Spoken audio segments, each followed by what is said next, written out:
Son 40 años atrás que vamos a ver esta historia de esa foto, en donde pasaba largos veranos en la hacienda de mi abuelo, una hacienda maravillosa que se llamaba Bellavista, por la maravillosa tierra que tenía, unos terrenos maravillosos, gigantes, llenos de naturaleza, llenos de vida.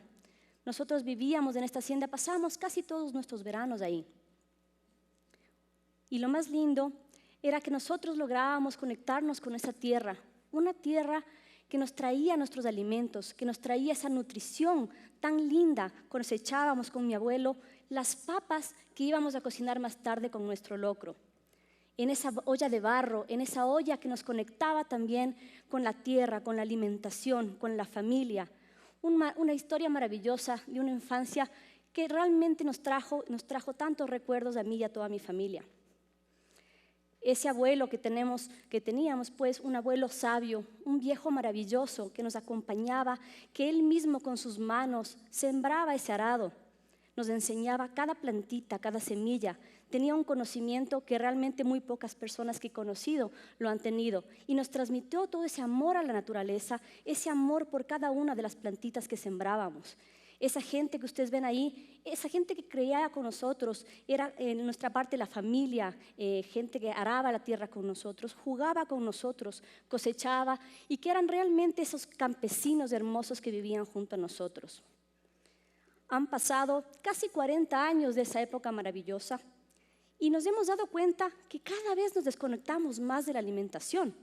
Vemos hoy por hoy niños que no saben cómo crece un brócoli, o se sorprenden de alguna manera cuando ven que, por ejemplo, una zanahoria no viene en una funda plástica, sino que realmente viene de la tierra.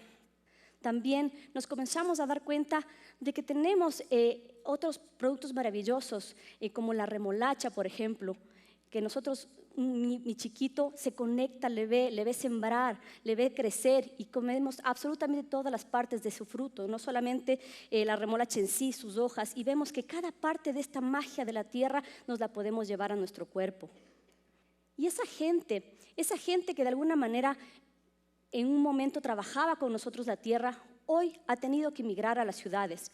¿Por qué ha migrado a las ciudades? Porque ya no es sostenible vivir de su tierra. Se dan cuenta de que las cosas que ellos sembraban ya no son necesarias, que la gente cada vez vive más rápido, come comida procesada, no se conecta con los alimentos. Entonces se han dado cuenta que migrar a la ciudad ha sido la mejor opción. El Ecuador es un país maravilloso que tiene todos los nutrientes, tiene el clima perfecto, tiene la ubicación perfecta, tiene todas las bondades para poder tener una cantidad de superalimentos que se han ido perdiendo en el tiempo y hoy queremos empezar a rescatarlos. Como por ejemplo la quinoa. ¿Cuántos de nosotros no conocemos la quinoa? ¿Por qué la conocemos? Por la sopita que nos hacía nuestra abuela. Pero alguna vez nos hemos puesto a pensar cuántos nutrientes tiene este maravilloso superalimento. O tal vez un amaranto, que también tiene tantos beneficios en sí como la quinoa misma. Yo me acuerdo que en la casa de mi mamá teníamos esta uvilla que hoy por hoy la llaman internacionalmente golden berry, le dan un nombre bien rimbombante. Para nosotros era una mala hierba que crecía en la casa y realmente no le hacíamos ni caso. Esta uvilla es una fuente de antioxidantes tan maravillosa que hoy por hoy la gente comienza a demandarla desde afuera, y hoy la empezamos a sembrar porque ya se ha perdido incluso los cultivos que son nativos. Estamos nosotros siendo parte también de una campaña de rescate de alimentos, de rescate de esas semillas ancestrales. Por ejemplo, una de ellas es el porotón. También tenemos el porotón, es un árbol súper generoso que nos da una especie de frijol que se da una vez al año y es una fuente de proteína maravillosa. Y anteriormente, ancestralmente, lo usaban incluso para nuestra alimentación y luego poco a poco para darle de comer al ganado, y se ha ido perdiendo en el tiempo. ¿Qué fuente tan maravillosa de proteína estamos perdiendo ahí que nos servía de tanta manera para podernos nutrir? Tenemos el cacao. Un cacao que es otra semilla ancestral que tenemos aquí en el Ecuador. ¿Y por qué la empezamos a rescatar? Porque internacionalmente comienza a ser demandado. Y eso hace que de alguna manera comenzamos a ver todos los valores que tiene nutricionales, antioxidantes, todo lo que tiene para darnos nuestro organismo. También tenemos unos frutos secos como el macambo, por ejemplo. El macambo, que es considerado un cacao blanco, se da en la Amazonía y tiene también fibra, tiene proteína, cosas que realmente nosotros hemos estado acostumbrados a traer frutos secos y no a consumir los que tenemos aquí en el Ecuador. Un ejemplo adicional, el sacha inchi, una fuente de omega 3, 6, 9, más amplia incluso que cualquier pescado azul. Lo tenemos nosotros aquí en nuestra Amazonía y realmente hemos empezado recién a conocer, a poder utilizarlo y a poder sembrarlo de nuevo. Les voy a hablar un poquito también de la moringa. Si bien la moringa no es una planta ecuatoriana, es una planta originaria de la India, que se utilizaba en el África para la desnutrición infantil, pero ¿por qué es tan importante? Porque tiene más calcio que la leche, más proteína que el yogur, tiene más hierro que una espinaca, más vitamina C que una naranja, vitamina A que una zanahoria. Es en sí un superalimento que si se consume y de alguna manera lo empezamos a incluir en nuestra alimentación, va a suplir muchísimo de esa deficiencia que tenemos nutricional hoy por hoy. Pero ¿por qué les hablo de todo esto? ¿Y por qué es tan importante este tema de la alimentación y estos productos? Porque la FAO nos dice que la industria ganadera nos genera tanto, pero tanto CO2 o tanto efecto invernadero que de alguna manera en el tiempo no va a ser sostenible. Entonces, ¿qué tenemos que hacer? Volver a migrar a estos alimentos, a esta fuente de nutrientes impresionante que nos comienza a dar toda esta alimentación que se ha perdido y que tenemos que comenzar a rescatar. Entonces, ¿cuál es la solución a todo esto?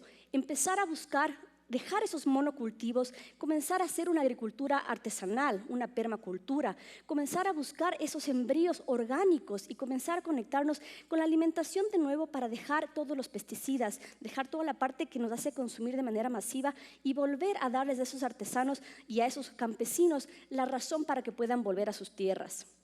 Debemos generar espacios que reúnan al productor y al consumidor de nuevo. Nosotros tenemos ya un espacio que más de 4 años hemos venido cultivando con mi hermana, un lugar en el que queremos que justamente el consumidor y el productor se vuelvan a encontrar. Quitemos esos intermediarios, démosle la oportunidad. Además de nosotros tenemos más de 600 pequeños emprendimientos que generan ahí y que son visibles con su producto. ¿Para qué? Para que la gente pueda volver a valorar lo que es este producto verdadero, este producto natural, este producto completamente conectado con la tierra. ¿Qué es lo que va a lograr esto? Va a lograr que nosotros podamos apoyarles a los campesinos y ellos puedan volver a sus tierras. Queremos que vuelvan y que se conecten nuevamente con sus antepasados, conecten con sus familias, que comiencen a ser inspiración para otras comunidades y que de alguna manera volvamos a conectarnos. Pero ¿qué pasa? Mucha gente me dice, está bien, podemos hacer todo eso, de alguna manera eso también lo pueden hacer las empresas, puede apoyarnos incluso el gobierno, pero ¿qué puedo hacer desde mi espacio? ¿Cuál es el cambio que yo puedo generar hoy?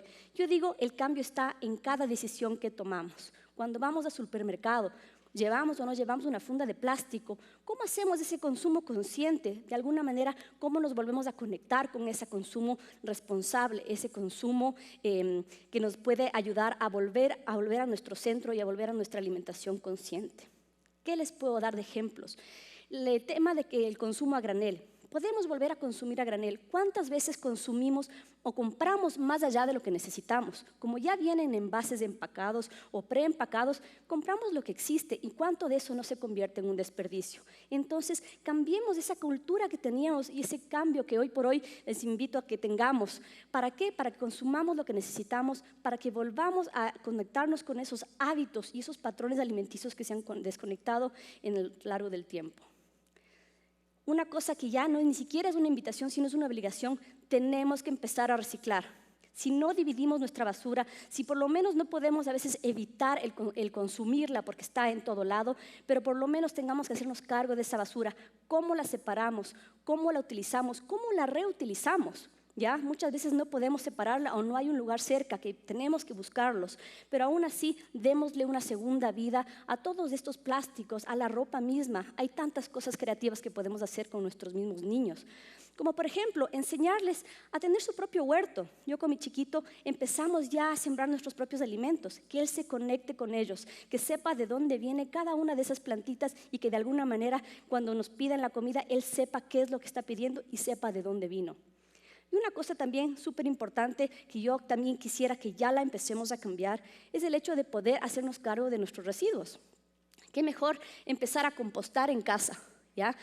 Una de las cosas más difíciles hoy por hoy de reciclar es todo lo que son desperdicios orgánicos. ¿Por qué no empezamos a compostar en casa?